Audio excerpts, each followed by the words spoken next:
जो काही फळा आहे त्या फळावरती एक म्हण वाचली, सुविचार वाचला, शिक्षणाने माणसातील अज्ञान संपते.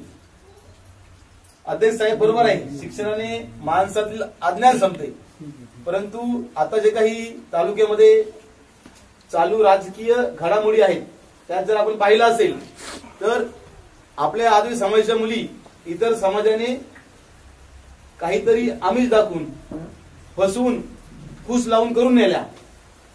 त्यांनी त्या ठिकाणी आपल्या मुली तर नेल्याच, पण त्याबरोबर आता जे काही राजकीय आरक्षण आपल्या आदिवासी समाजात आले ते देखील पळवायचे ते पाहत आहेत. तर सर्व तरुण वर्गाला मी हात जोडून विनंती करतोय की येणाऱ्या काळामध्ये ही जी काही राजकीय घटना घडत आहे ही आपल्या आदिवासी खऱ्या आदिवासी समाजासाठी खूप घातक आहे.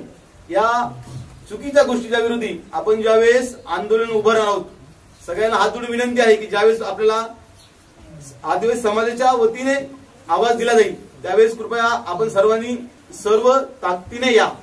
पाहिलं असेल की जुन्नर तालुक्यामध्ये ज्या काही 2 ग्रामपंचायत आहे त्यातलं तुमच्या लागून तुमच्या शेजारी आहे मड असेल, एक तिकडे आपले खानगाव आहे. या दोन्ही ठिकाणी जे काही खऱ्या आदिवासीसाठी आरक्षण आलं होतं त्या ठिकाणी आपल्याच आदिवासी समाजातील मुली करून नेल्या आणि त्यांच्या नावावरती आपलं आरक्षण यांनी बळकावलेलं आहे.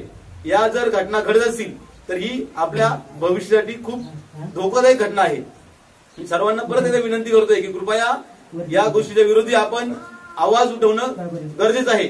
आपल्या सर्वांच्या शरीरामध्ये क्रांतीवीर राघोजी भांगरेंचं, क्रांतीवीर बिरसा मुंडांचं, क्रांतीवीर नागोजी कातकऱ्यांचं, सत्तू महाराजांचं रक्त सळसळत आहे. ते रक्त जर अशा चुकीच्या घटनांच्या विरोधी आवाज उठत नसेल तर अशा जयंत्या करून काय उपयोग नाही. थांबतो. जय आदिवासी, जय राघोजी, जय रायगड.